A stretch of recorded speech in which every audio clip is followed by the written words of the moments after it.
Hi అండి, welcome to my channel.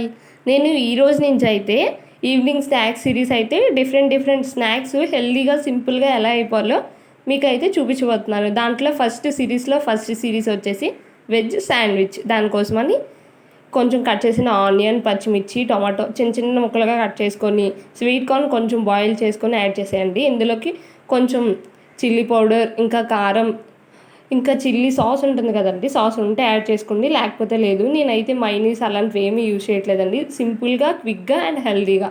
పైన కొంచెం చీజ్ అయితే యాడ్ చేస్తున్నాను. చీజ్ యాడ్ చేయడం వల్ల కూడా టేస్ట్ అనేది చాలా బాగుంటుంది. ఇలా స్టఫ్ పెట్టేసుకొని బ్రెడ్స్లో ఇలా ప్యాన్ అనేది కొంచెం హీట్ చేసి ఒకవైపు టోస్ట్ చేసుకొని డబుల్ సైడ్ టోస్ట్ చేసుకొని కట్ చేసేసుకుంటే మధ్యలోకి మన టేస్టీ వెజ్ శాండ్విచ్ అయితే రెడీ అయిపోతుందండి. సింపుల్గా 5 మినిట్స్ కన్నా టైం పట్టదండి. కొంచెం సాస్ అయితే యాడ్ చేసుకొని తింటే సూపర్ టేస్ట్ అండి. Please do subscribe another series.